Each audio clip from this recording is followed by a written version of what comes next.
Few perks in Dead by Daylight's history have caused anywhere near as much controversy as NOED, short for No One Escapes Death for anyone unfamiliar with it. The obvious options like Original Decisive Strike or Original Metal of Man immediately come to mind, but in terms of killer perks, NOED is in a league of its own when it comes to frustration factor.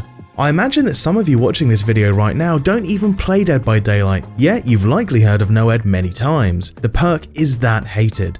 While there are arguments both for and against the perk being fair or balanced, the sheer frustration potential of this perk can't be denied. So let me explain the history of Dead by Daylight's most controversial killer perk. NOED released all the way back on the 14th of June 2016 with the day one release of Dead by Daylight. That's right, the most hated killer perk is still going strong after an almighty 6 years. But of course it has received many changes, and to this day it's fairly different to its original iteration. The only parts that remain the same nowadays are the bits that made it frustrating. So in its original day one release form, NOED did this. When at least one exit gate is opened, successful basic attacks insta-down survivors, cooldown on missed attacks is reduced by 8%, and movement speed is increased by 5%. So the insta-down effect is the core aspect of this perk and has always remained in effect throughout every iteration of NOED. And while the movement speed bonus is slightly higher than the modern day version of 4% speed, the more interesting differences are that it had a built-in mini unrelenting with the missed attack cooldown reduction and the requirement of an exit gate to be opened instead of just having the gates powered.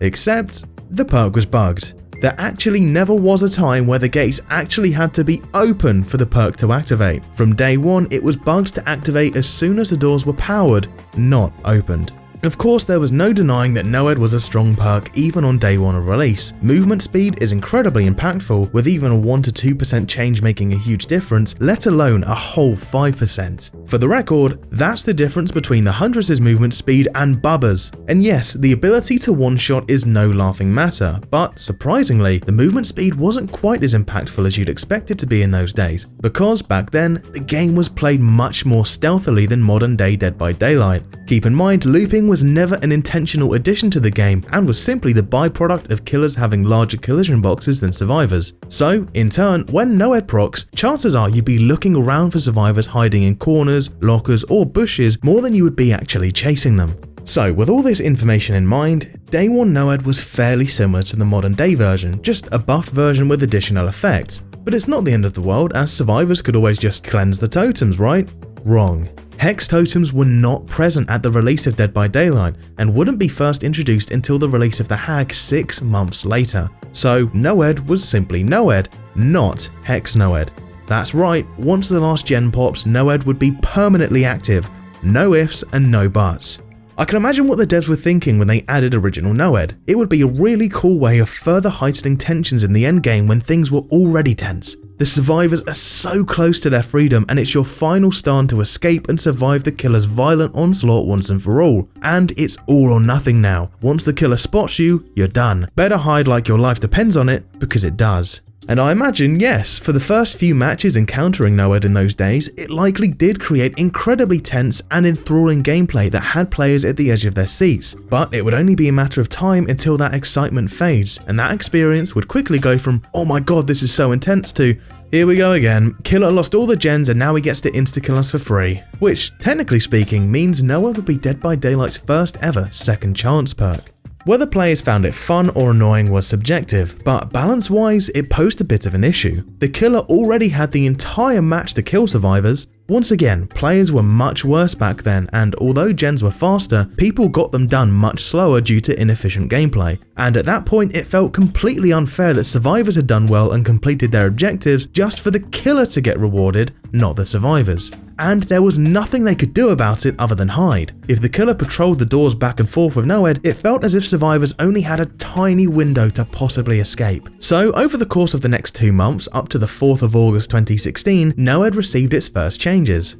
Change. The perk's text now accurately stated that NOED would activate when the doors were powered, not opened. Nerf. Once activated, NOED would have a timer of 2 minutes before automatically deactivating itself. Nerf, bonus movement speed reduced from 5% to 4%. While reducing the bonus movement speed by 1% didn't have that much of an impact in the grand scheme of things, that 2-minute timer changed things pretty significantly by giving survivors a bit more of a chance of escaping after no-edd procced by remaining unseen by the killer long enough for the perk to deactivate, then giving them their chance to escape. While 2 entire minutes is no laughing matter, once again, matches lasted longer back then. Even when the gens were completed, the player base was new, less efficient, and didn't know what they were actually supposed to be doing, and were much more timid with their movement, dashing from shadow to shadow, cowering at the sound of the killer's terror radius. This was certainly an improvement, as instead of immediately thinking, nice, killer's got no-edd, GG, go next, players could cling on to hope that they could outlast the no-edd timer and remain unharmed while that timer ticks down, once again adding tension as survivors would be thinking, come on, not much longer left, and killers would also feel tension as they would be under pressure to get value from their no-edd before it runs out. That being said, the perk was still frustrating to survivors who had played enough to outgrow that tense feeling, and it still felt unfair that the killer would get rewarded for the survivors playing well. And in the very early days of Dead by Daylight, killer was definitely considered the easier role. Survivor players as a whole hadn't really figured out the whole looping thing yet, so once the killer did find them, they'd get hit pretty much instantly and would proceed to spend their on-hit burst running in a straight line where the killer would catch up pretty quickly and hit them again. While potentially surviving long enough for the perk to deactivate itself did at least give no-edd more counterplay than on day one of release, the counterplay was still severely lacking, as there was nothing the survivors could actually do about the perk other than sit there and hope the killer doesn't find them before it deactivates. While this would be fine for most perks, a perk as hugely powerful as no-edd with high potential to completely swing the tides of the battle was a different case. Things needed to change. So 8 months later, on the 27th of April 2017, no-edd received its next change. Buff. The 120-second timer was removed. Nerf. No-edd is now a hex perk and would apply itself automatically to a dull totem when the last gen is completed. No-edd now finally had some direct counterplay.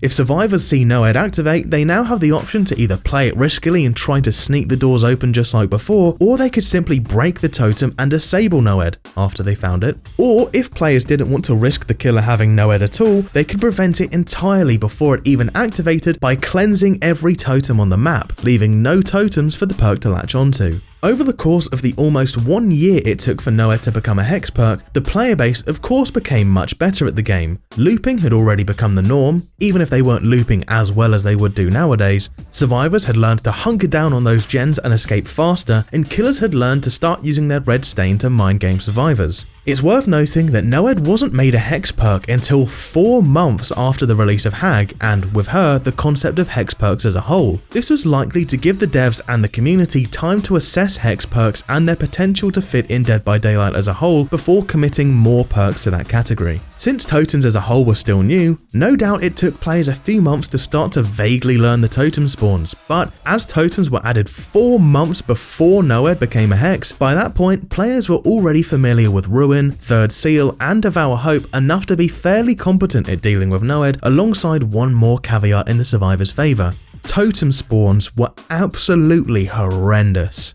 Horrendous as in, they would almost always spawn in plain sight. I'm talking right on top of hills visible from across the map, or literally just sat there in a completely flat and open section of the map, no trees, no grass, just literally sat there in the middle of nowhere, impossible to miss. So dealing with no-edd when it first became a hex was actually ridiculously easy, as it ended up being harder to miss it than it was to find it. While the perk was now objectively speaking much fairer to go against than it was originally due to the added counterplay, many players still found it incredibly frustrating to play against, as it still turbo buffed the killer for the survivors doing their objective. Although the new counterplay of cleansing the no-edd totem was definitely an improvement, the removal of the previous option of just waiting out the duration was slightly annoying, as players now had to put themselves out in the open, being completely vulnerable when cleansing that totem instead of playing it safe in the shadows for 2 minutes. What would you rather do? Manually cleanse the totem or hide for 2 minutes? Let me know in the comments. Feel free to subscribe while you're at it too.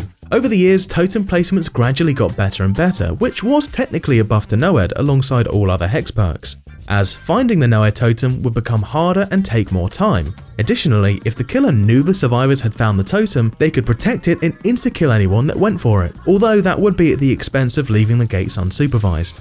That being said, no-edd remained a problem perk.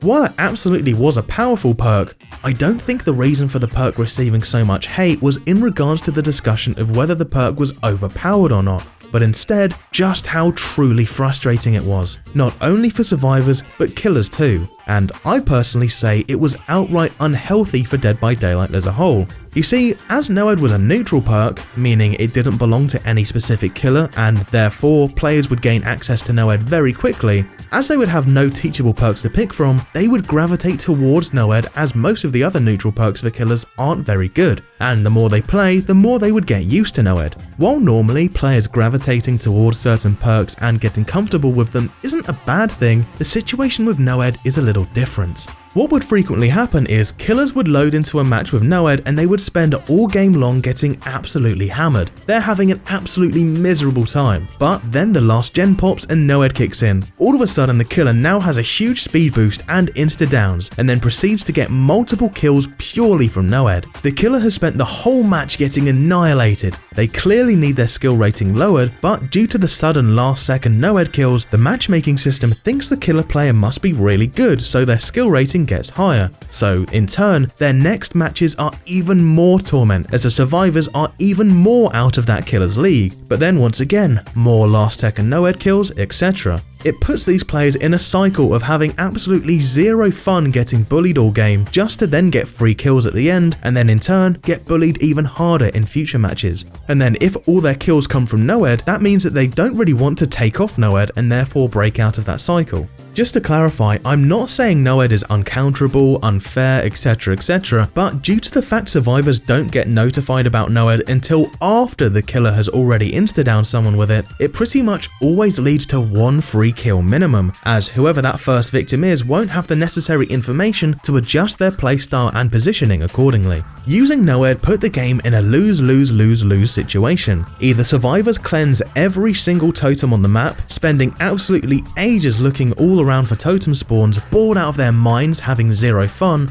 or they don't spend all game long looking for totems and then they just get hit with a surprise no-edd at the end, which is also no fun. Or on the flip side, killers win a match they shouldn't have won due to no-edd after getting bullied all game long, then their elo gets even higher and then they get bullied even harder in future matches, which is no fun. Or survivors break their totem and the killer loses a quarter of their perk build and they once again have no fun. No matter which way you slice it, the outcome is always a negative one. In patch 2.3.0, no-edd would finally lose its missed swing cooldown reduction, which had a grand total of 0 impact on the perk's performance. This whole time, no-edd had been frustrating survivor players and ruining matches that would have otherwise been great. Once again, whether or not you think the perk was overpowered, the perk was undoubtedly frustrating. Things needed to change. So, over 5 entire years after no-edd became a hex perk, on the 19th of July 2022, no-edd finally received another nerf to reduce its frustration factor, Nerf. Once no-edd is known to survivors, which means after the killer has already hit someone with it, the no-edd's totem aura is visible to all survivors within 4 meters of it. Over the course of 30 seconds, this range gradually increases to 24 meters, which is the version of the perk that we're at today. Honestly speaking, I don't think I've seen a single no-edd as survivor since its most recent nerf, so I don't think I can really comment on how frustrating it is today, despite the fact that I stream this game 4 days a week on twitch.tv/Ardetha. So you guys tell me,